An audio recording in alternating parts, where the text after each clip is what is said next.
in January 2015, accused former Gambino family acting boss and admitted former Gambino family captain John Gotti Jr. He self-published a book about his life.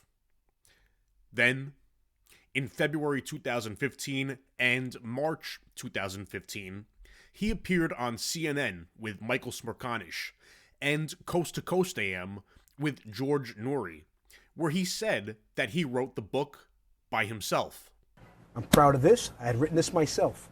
This book was... So you wrote this out in longhand. You did it all by yourself, other than the foreword by Peter. Right. That differs from what John Gotti Jr. said on Patrick Bet-David's podcast in December 2024, where he proudly boasted that he wrote the entire book on his own by hand without a ghostwriter, but added that he had a lawyer friend type it up and edit it for him.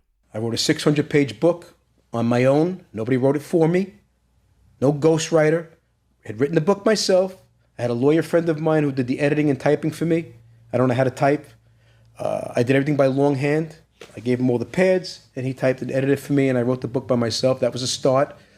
The unnamed, underappreciated, disrespected lawyer he declined to give credit to is his loyal, decades-long friend and family attorney, Adam Mandelbaum, who also represents John Gotti Jr.'s lying, alleged half-sister Angel Gotti, and has made false statements with her about myself and other subjects on her show.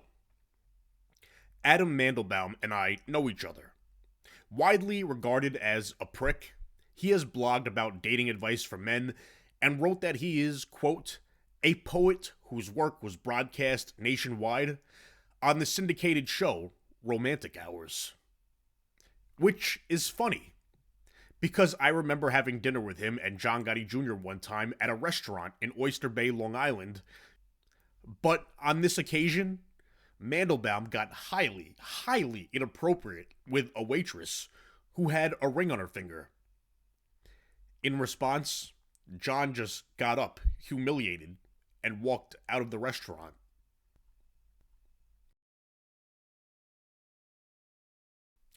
That being said, Adam Mandelbaum, a published author and writing instructor, he wrote on WritersWeekly.com in a May 28, 2022 column that, aside from being the editor, he was also the consultant and researcher on Gotti's book.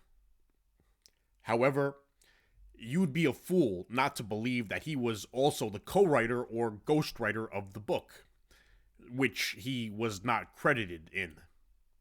This is a screen recording of a search for Mandelbaum's name on December 29, 2024, in a 2015 ebook version of it.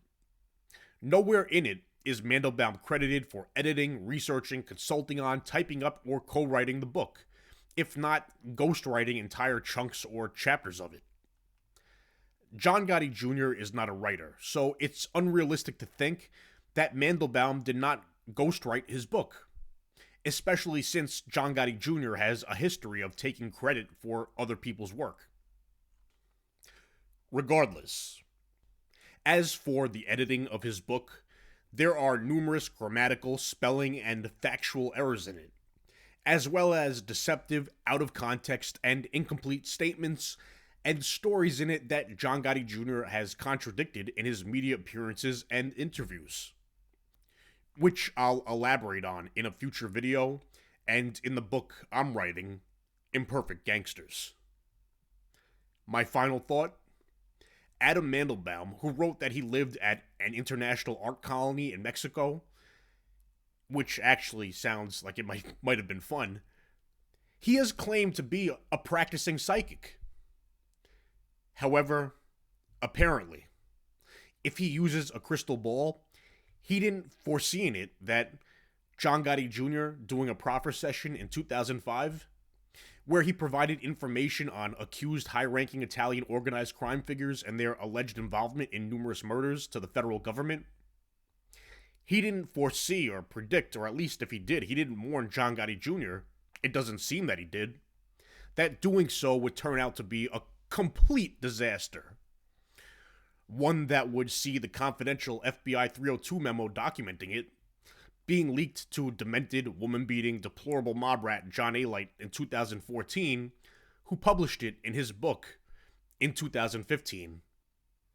Followed by Joey Merlino, the accused former boss of the Philadelphia mob, humiliating him over it on his podcast in 2024. Full episode only available on Patreon. I just asked Joey a question. Is John Gotti Jr. a rat? 100%. 1,000%. And that's the most asked question in any genre, YouTube, Patreon, Spotify, Apple. We're getting asked it for 6 months. Yeah. Yes, 1,000%. 33 episodes. That was everybody's question, and we're going to show. Listen, I'm gonna show you. I ain't just saying it. I don't call nobody that. That's the worst thing you could be called. This other's fucking steroid head, John Jr. rat steroid head.